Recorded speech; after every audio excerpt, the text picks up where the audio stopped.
Orang miskin itu kalau ngamal itu dramatis. Betul itu. Jadi makanya kenapa Nabi suka orang miskin. Loh, saya pernah ditanya, saya ini punya teman yang kaya raya. Dia biasa ngamal 1 miliar, 2 miliar. Dia nggak terima sama fatwa saya, Gus kenapa Anda masih muji orang miskin? Ngamalnya tuh banyak saya sekali ngamal bisa 1 miliar, setengah miliar. Tapi kata saya, ngamal kamu itu udah dramatis, nggak seru kata saya. Terus dia tanya, kok bisa Gus? Dia orang kaya, paling ngamal 1 miliar untuk bangun masjid, 1 miliar, setengah miliar bangun pondok, setengah miliar. Tapi kalau orang miskin, misalnya tukang becak, orang miskin kan pasti kawannya orang miskin. Kan nggak mungkin orang miskin utang Abu Rizal Bakri, utang Yusuf Kala, kan nggak mungkin. Kenal saja ndak. Orang miskin kan utangnya sesama orang miskin. Itu pasti itu kan hukum sosial ya. Nah ternyata itu hari itu anaknya ndak makan, hari itu istrinya mau kelahiran. Utang sesama miskin, diutangi 50.000. Tapi uang ini dramatis. Kalau hari itu nggak makan mati. Artinya apa? Ada orang ngamal 1 miliar untuk bangunan, kadang aksesoris. Yang satu ngutangi 50.000 tapi taruhannya nyawa. Nah sekarang menyelamatkan nyawa sama bangunan keren mana? Maka berbahagialah orang miskin. Karena komunitas mereka ini utang piutang urusan apa? Nyawa. Jadi ini lebih dramatis ya. Lebih dramatis. Lebih keren.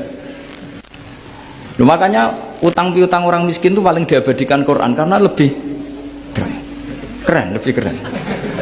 Karena nyawa apa? Loh saya ini kan termasuk kecil sudah kiai agak keren, sudah kiai agak mapan. Itu kalau orang-orang kaya nawarin saya paling Gus nggak ganti mobil, nggak ganti aksesoris mobil itu. Itu nggak keren. Al-Nadikan tetap ngamal pun nggak keren. Tapi kalau orang miskin, saya sering kan dengar cerita mereka orang itu ngeri. Kayak cerita yang diabadikan Quran itu, wa yu'thiruna ala anfusihim walau kana bihim khassas. Itu Nabi ngumumkan saya punya tamu tapi hari ini saya tidak bisa hormat tamu. Ada sahabat yang usul, saya ya Rasulullah. Perlu dicatat dulu di Arab tuh nggak ada warung, nggak ada GoFood. Nggak bisa kamu pesen online terus. Wah nih, nanti delivery gitu nggak bisa. Nah terus akhirnya datang ke rumahnya, datang istri saya ada makanan, tidak ada hanya untuk jatahnya bayi. Terus ya sudah, bayinya kamu tidurkan supaya jatah itu dimakan tamunya Rasulullah. Sehingga pagi-pagi dia datang ke Nabi, kamu punya amal apa? Sehingga tadi malam ada ayat wa yu'thiruna ala anfusihim walau kana bihim khassasa. Mereka mengalahkan kepentingan dirinya sendiri meskipun punya kepentingan sendiri demi tamu tadi. Terus cerita dia, kita tamu tadi malam ya Rasulullah, yang saya sanggup menghormat sebenarnya saya tidak punya apa-apa, hanya jatah bayi. Itu aja dramatis, bayinya ditidurin dulu tapi tidak disuntik ganja, tidak ditidurin biasa nanti kan, ditidurin biasa. Terus suami saya pura-pura nemani, lampu dimatikan. Nah mungkin tamunya saking laparnya gak penting mikir itu, yang penting makan aja.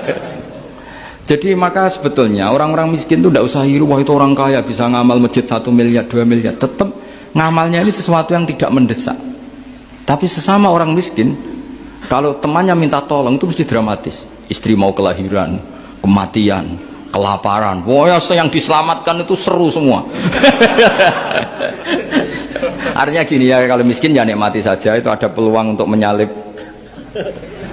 pahalanya orang-orang. Tapi yang kaya ya tetap kaya. Kalau semuanya miskin, nanti yang miskin kerja di mana kalau semuanya miskin?